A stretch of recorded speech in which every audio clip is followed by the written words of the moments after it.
Hi guys. This is from a document that I recently wrote called Things Perpetrators Say to Justify Gang Stalking, Street Theater, Direct-to-Conversation, and Electronic Harassment. By the way, in the document I misspelled the word perpetrator as perpetrator on purpose because that's what they are. They're traitors who are perps. The target is sick. The target is a loser. The target is a bully. In my case, that's a big joke. Target was born out of wedlock, which makes them ambassadors, so God doesn't love them anyway. The target is gay. The target is anti-gay. The target is a drug user. The target is a bum. The target is a racist. The target is a child molester. The target is stupid. The target is a whore or a slut or is ugly or evil. The target is the devil or a demon. The target is an MK Ultra victim, and they don't want any witnesses. The target is just a bitch. The target is a pervert. The target is crazy. The target did bad things to people in the past, or has a record, or is a bad parent, or eats cheesecake, which is just me trying to have a sense of humor about all of this. The target knows too much. The target is too old. The target is too young. The target is an embarrassment to their cult, I imagine. The accusations levied against the target may or may not be true. Many times the target was born into this program, set up on purpose to make them look bad after much trauma, as is the case in my life, sort of like torturing an animal and blaming the animal for reacting to being psychologically tortured and for fighting back. Often the target is a victim of mind control to a greater degree than the general population, that is, and is being blamed for the things they did as a result of the most wicked form of mind control, using trauma, among other things, and sometimes even implants. Now here's why none of these excuses are good enough for what perpetrators are doing to the targeted individuals. The perpetrators possibly do not know the whole truth about the individual they are destroying. They have possibly been told half-truths and or outright lies about the individual whom they are targeting. The target may have been handed off from one group of perps to the next, with each successive group being told only part of the story, since in many cases the target has been a target since birth, through programs such as the Monarch program or MK Ultra. They have been mind controlled throughout their life, unbeknownst to them, and possibly unbeknownst to the perp as well. If you are a non-consensual human experimentee like myself, then you probably know what I'm talking about. Many of you who have read my articles or watched my videos already know that I found implants in my ears in 2008. That means I have possibly been an experimentee since I was born because I was adopted and kept at a hospital for the first 6 weeks of my life in the custody of an adoption agency.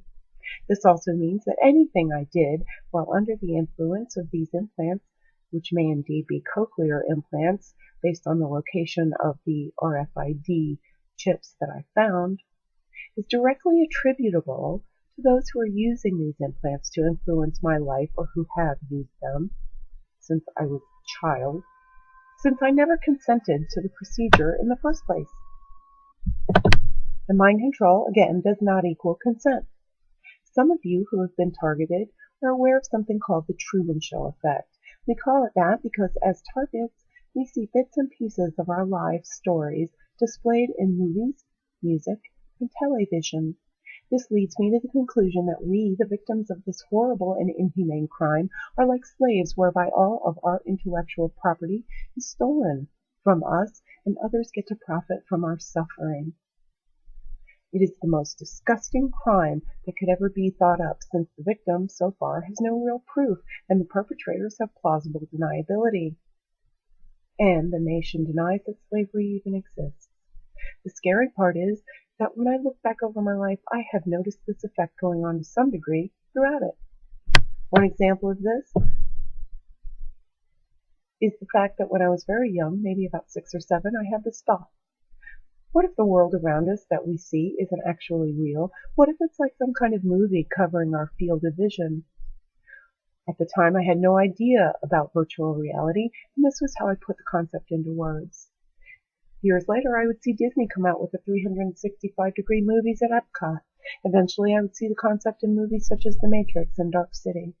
It seems to me that someone or some group has VIP access to the collective unconscious and is able to steal from people who are held down for just such a purpose.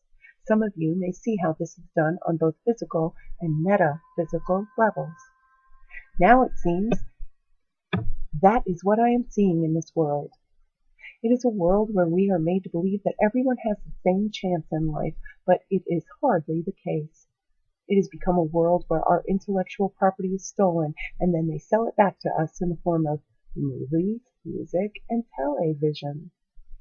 What if there's a whole section of the population going through this on some level? One example would be how there are inventors who have become targeted individuals.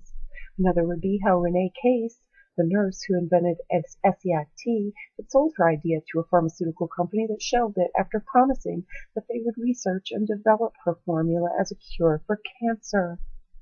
Another would be how Ayn Rand died not too long after she and the producer of the film Atlas Shrugged had an argument about her wanting artistic rights to make a certain scene the way she wanted it. During the argument, the producer said something like, "That's all right, I'll just wait until you die and make the movie how I want to." This happens all the time, although most people either don't notice it or don't want to admit it. I bet that all these people writing in blogs are being stolen from in some form or another.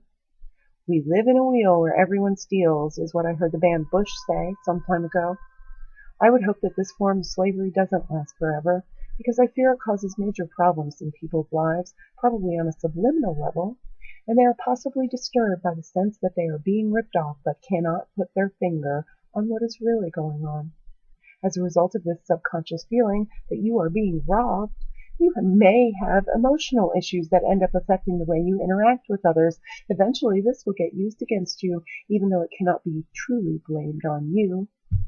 Would those who perpetrate this horrible crime on victims continue to do so if they were conscious of what we victims have been going through as a result of this legal type of slavery? Any negative karma generated by the slave happens as a direct result of living in reaction to an unknown cause of suffering. And that karma must be reaped by those who benefit from the slave's misery of being a slave in a society that refuses to admit that slavery even exists. When someone who is not of a privileged class tries to do something that is not a typical vocation for a lower to middle class individual, they end up becoming overtly targeted, whereas before that point they probably didn't notice the targeting was happening. This seems to be a form of psychic vampirism, whereby the target is a victim and the perpetrators are the vampires. The victims are bled dry of their creative inspiration, their resources, and any of their forms of support. The targets are made to look crazy with the evil technologies being used against them, whether through the use of implants, as in my case, or some form of heterodyning, occult magic, negative thought forms, or directed energy weapons. I have researched enough to know they have a huge arsenal at their disposal. I am led to wonder if all targets are set up since birth. Are we told a big lie about how this is the land of the free and the home of the brave, and how this country is all about liberty and justice for all, while everyone else knows the truth but aren't telling? Does everyone know that we targets who were used since birth by the vampires all around us are targets, and we don't? I have been told that I'm a ritual sacrifice, which is why my life looks like someone upstairs was playing a big joke on me. And if you've seen my other videos about symbolism and language, you'll understand what I'm talking about. Numerology does seem to play some kind of a role in the lives of various targeted individuals I have met. Could that be how many of us are picked out at birth, possibly stolen through adoption and sold into these sick programs of covert slavery? I guarantee that if you are a real target, you either have the number 12 or the number 11 in your numerology, if not both. And if not that, then I bet you might have the letters A-N in your name somewhere, especially if combined with a C or CH. Here's what they ought to say to be closer to the truth of the situation. We traumatize you from birth, and then we blame you for not being perfect. We make you nuts and then blame you for being that way. We steal from you on so many levels and then blame you for feeling the need to hold on to things, which we call selfishness. We torture your mind and then blame you for reacting to it. We steal your intellectual property and then blame you for feeling disturbed. We ruin your life and then blame you for not being able to make your way in the world. We turn your whole life upside down and then blame you for being negative. We cause you physical and mental problems, but then deny you disability. We program you from birth and then blame you for not being what you were supposed to be had we not messed with your head in the first place. And in my case, we make you spend half your childhood in a house full of mirrors and then blame you for being a narcissist. Also in my case, we place every importance on your body as a woman and then blame you for being too focused on your body. Ladies and gentlemen, this is the world of the double bind, designed to cause cognitive dissonance in those who are the designated sacrifices. Problem, reaction, solution. They cause the problem in you and accuse you of being the problem, and then demonize you for your reaction, and the apparent solution is torturing you to death. I even heard one of them tell me that we are just food for them. Well, let them reap that karma, all of it, in my humble opinion, because I'm about tired of this crap. Take care.